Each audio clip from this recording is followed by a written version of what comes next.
오늘 첫날 말씀의 제목은 전쟁터에서 발견한 십자가라는 말씀의 제목으로 고난주간 특세의 첫날 말씀 전하도록 하겠습니다.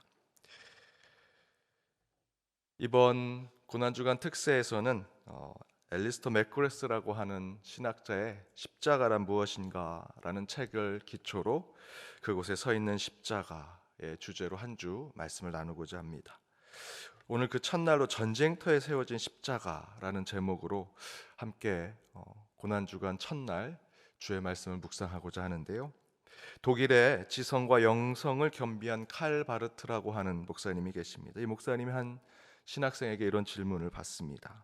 예수 그리스도의 십자가의 죽음과 부활은 보편적인 역사 사실인데, 보편적이고 또 역사적인 그 사실로 언젠가는 반드시 모든 것에 다 정해지고 또 그것을 통해서 이 세상의 역사가 그것으로 이루어질 텐데, 어차피 모든 시간에 다 소급되는 것이 십자가의 죽음과 부활이 될 텐데 굳이 우리가 선교하고 전도할 필요가 있겠습니까? 라고 하는 질문을 합니다.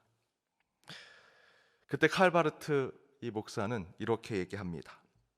프랑스 알프스 산맥 중턱에 히틀러 나치군이 그곳에 가까이 온다라고 하는 소문이 들립니다.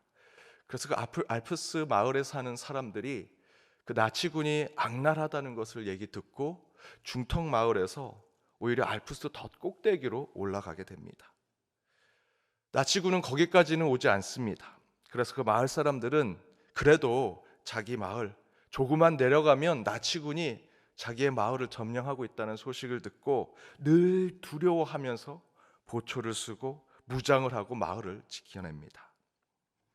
그런데 시간이 지나고 히틀러가 죽었습니다. 독일이 패망했습니다. 평화가 찾아온 것이죠. 하지만 그 알프스 마을 중턱에 살던 사람들이 산 꼭대기로 올라갔으니 여전히 그 소식을 듣지 못합니다. 그 가운데 한 사람이 그 마을을 찾아옵니다. 그래서 그 마을 사람들에게 외칩니다. 히틀러가 죽었습니다. 전쟁이 끝났습니다. 이제 산 아래로 내려가 평화를 맛보십시오 라고 이야기합니다. 이제 더 이상 그 알프스 마을 사람들은 공포에 떨지 않아도 됩니다. 그래서 그 기쁜 소식을 들은 알프스 사람들은 전쟁이 끝난 소식을 전한 그 사람의 이야기를 믿고 자기 마을로 돌아가기만 하면 되지요. 그런데 어떤 일이 벌어졌는지 아십니까? 한 부류는요, 그 한 사람이 그 알프스 산맥 꼭대기에 있는 그 공포, 두려움을 떨고 있는 그 사람들에게 전쟁이 끝났습니다, 히틀러가 죽었습니다라는 기쁜 소식을 전한 것을 믿고 마을로 돌아가서 평화를 누리게 되었는데, 또 다른 부류는 그 소식을 전한 사람의 말을 믿지 않습니다. 그리고 여전히 그 산꼭대기, 추운 알프스 산꼭대기에서 두려움과 공포 속에 살더라라는 것입니다. 그때 이 칼바르트 목사는 선교와 전도는 그들에게 다시 평화가 온 세상을 알려주고 깨닫게 하는 것이다. 만약 아무도 그 기쁜 소식을 전하지 않는다면 그들은 전쟁이 끝났음에도 불구하고 평화가 온 것을 모르고 공포 속에, 두려움 속에 살았을 것이라고 이야기합니다. 그래서 그들에겐 꼭 기쁜 소식이 전해져야 한다는 것이죠. 선교와 전도는 그런 의미에서 반드시 이루어져야 한다라고 얘기합니다. 그러나 선교와 전도가 모든 사람에게 통하지 않는 이유는 위의 얘기처럼 누구는 그 소식을 믿고 자기 집에 돌아와 평화와 기쁨을 누리지만 어떤 사람들은 그 기쁜 소식을 들었음에도 불구하고 믿지 않고 여전히 공포와 두려움 속에 살게 되더라. 그것이 세상이더라 라고 얘기합니다. 따라서 칼바르트의 말대로라면 저와 여러분은 반드시 선교와 전도를 해야지요. 그렇다고 저와 여러분이 복음을 전한다고 다 예수를 믿거나 복음을 받아들이는 것은 아니더라는 것입니다. 기계처럼 마치 기계가 돌아가듯이 내가 복음을 전하면 100%다 예수를 믿는다면 얼마나 좋겠습니까? 그러나 칼바르트 목사의 얘기대로 분명히 세상은 평화가 오고 기쁜 소식이 전해졌지만 누군가가 그곳에 기쁜 소식을 전했음에도 불구하고 누구는 믿고 누구는 믿지 않더라. 그럼에도 불구하고 그들에게 평화를, 진리를 알리기 위해서는 우리는 그 알프스 꼭대기까지 올라가서 복음을 전해야 된다라는 것입니다. 예수의 부활과 예수가 구원자라는 선포는요, 변함없는 진리입니다. 단지 그 진리를 믿지 않는 자들은 참된 평안과 기쁨을 누리지 못할 뿐이지요. 믿음을 가지면 평화를 누릴 수 있습니다. 하지만 믿지 못하면 여전히 두려움 가운데, 공포 가운데 살 수밖에 없죠.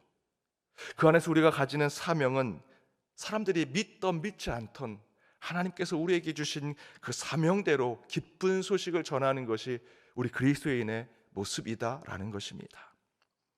그래서 저와 여러분은 전도와 사명, 특별히 오늘 장로님 기도대로 우리가 더욱더 이런 선교에 대한 사명을 가져야 된다는 것입니다.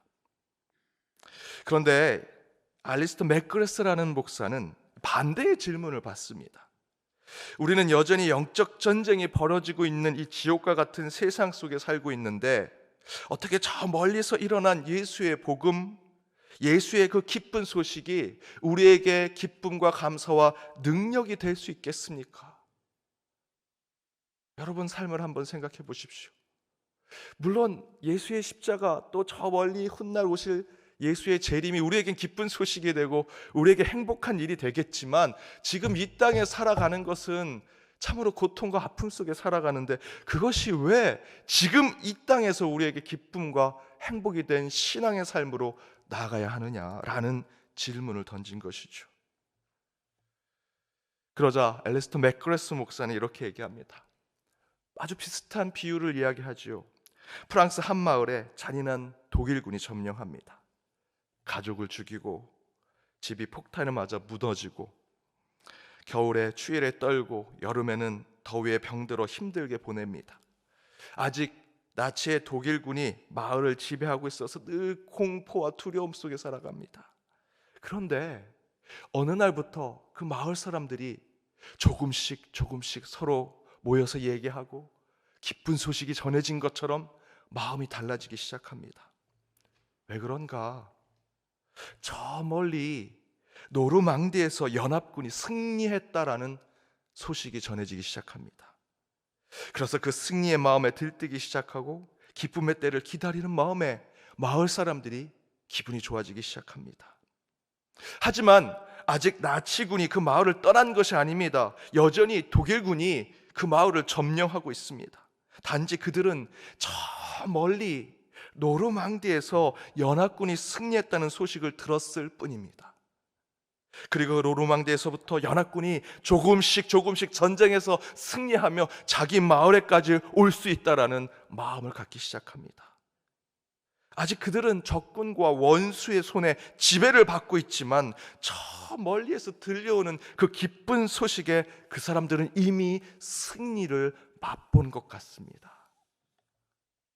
이처럼 우리는 여전히 사단이 주인 노릇하는 이 지리멸렬한 지옥과 같은 이 땅에 살고 있지만, 그럼에도 불구하고 예수를 구주로 믿는 우리는 기쁨과 자유를 누리고 살고 있죠. 그 이유는요, 바로 독일군이 점령한 그 프랑스 한 마을이 저 멀리 노르망디에서의 승리 소식을 듣고, 물론 여전히 그들은 식민지로 살고 있고 독일군의 지배를 받고 있지만, 그리고 전쟁의 공포 속에 살고 있지만, 저 멀리 노르망디에서의 승리의 소식이 곧 자기에게도 현실이 되겠다는 것을 믿음으로 갖고 있기 때문입니다. 그래서 여전히 이 땅은 진흙탕 같은 삶을 살고 있지만 우리에겐 기쁜 소식이 현실이 될 것이다 라는 것이죠. 그래서 지금 저와 여러분이 이 지옥과 같은 세상에 살고 있어도 예수의 복음의 기쁨으로 살 수 있는 것은 저 멀리서 도래할 예수 그리스도의 십자가의 승리가 곧 우리의 승리가 되기 때문이다 라는 것입니다. 그런데 여러분, 아직 사단의 왕이 지배하는 이 땅에서 영적 전쟁을 치르며 사는 저희들이 예수 십자가의 승리 가운데 기쁨과 감사로 살 수 있는 이유는 앞에 말씀드렸던 대로 저 멀리 노르망디 전쟁에서 승리한 소식이 곧 우리에게도 현실이 될 것이라는 믿음 때문이지만, 바로 그 전에 저희가 더욱 인식하고 깨달아야 하는 것이 있는데, 그것은 바로 노르망디 전쟁에서 승리할 때 연합군이 그냥 가서 승리한 것이 아닙니다.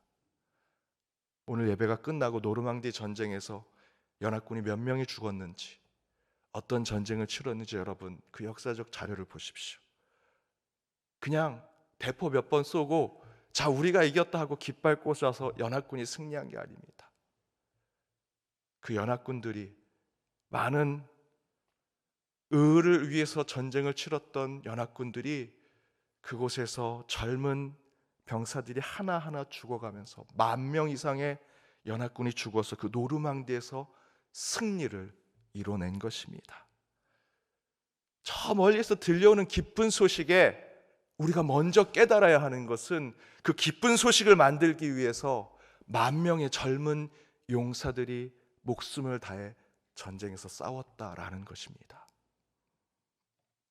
그 같은 관점에서 저와 여러분이 이 지리멸렬한 인생 가운데 기쁨과 소망으로 살 수 있는 것은 저 멀리 성문 밖 골고다에서 십자가를 짊어지고 죽음의 언덕을 올라 십자가의 죽음으로 인류를 구원하고 저와 여러분에게 승리를 이루신 예수 그리스도의 희생, 주 예수의 십자가 때문에 저와 여러분이 지금 그 기쁜 소식 가운데 살아가게 됐다라는 것을 기억해야 한다는 것입니다. 전쟁터에서의 십자가는 승리의 반석과 같은 것입니다. 이기고 승리한 것의 밑바탕은 예수 그리스도가 죽기까지 복종하는 희생과 자기의 내려놓음에서 시작되었다는 것입니다. 이에 오늘 본문 골로새서에서 바울은 마지막 절에 이렇게 얘기하죠. 십자가로 그들을 이기셨느니라. 십자가로 그들을 이기셨느니라. 전쟁터에서 십자가는 우리에게 절망과 허무가 아니더라 라는 것입니다. 영적 전쟁을 벌이고 있는 이 땅에서의 우리의 삶은 허무와 공허에 치닫는 삶으로 살아가는 것처럼 보이지만 그 안에 예수의 십자가는 반드시 우리에게 자유와 해방, 승리로 우리의 삶을 이끌어 주시더라. 사랑하는 여러분, 우리는 매 순간 전쟁터와 같은 인생을 살아가지요. 학생들에게는 학업이 때로는 전쟁과 같습니다. 직장과 일터의 삶을 살아가는 여러분에게는 경쟁에서 살아남아야 하는 그 회사가, 직장과 여러분의 가게가, 그 일터가 생존의 싸움의 전쟁터와 같습니다. 우리는 시간이 지나면 지날수록 노화가 되어서 질병과 육신의 아픔과 싸움을 하며 살아가죠. 마지막에는 나 자신과의 전쟁 속에서 늘 치열한 고민을 하며 살아가는 것이 우리 인간의 인생입니다. 하지만 그때마다 우리는 십자가를 기억하고 십자가를 붙잡아야 합니다. 전쟁 가운데 예수의 십자가는 반드시 우리에게 승리를 맛보게 할 것입니다. 예수의 죽음은 절대로 헛된 것이 아닙니다. 그 이름은 반드시 우리에게 승리의 기쁨을 주기 때문입니다. 고난주간 첫날 십자가를 묵상하며 보내는 하루이지만 그 십자가를 통해 곧 우리에게 선포될 승리를 기대하며 하루를 보내십시오. 오늘 본문의 말씀 마지막 15절, 십자가로 그들을 이기셨느니라. 십자가로 그들을 이기셨느니라. 이 짧은 고백이 오늘 하루 주의 십자가를 묵상하는데 여러분의 기도가 되기를 간절히 바랍니다. 그 십자가로 오직 이 지리멸렬한 여러분의 인생 가운데 주의 십자가가 능력과 힘이 되어 부활의 승리를 맛보며 나아가는 오늘 하루가 되기를 주님의 이름으로 축복합니다. 우리 시간 함께 찬양으로 나아가길 원합니다.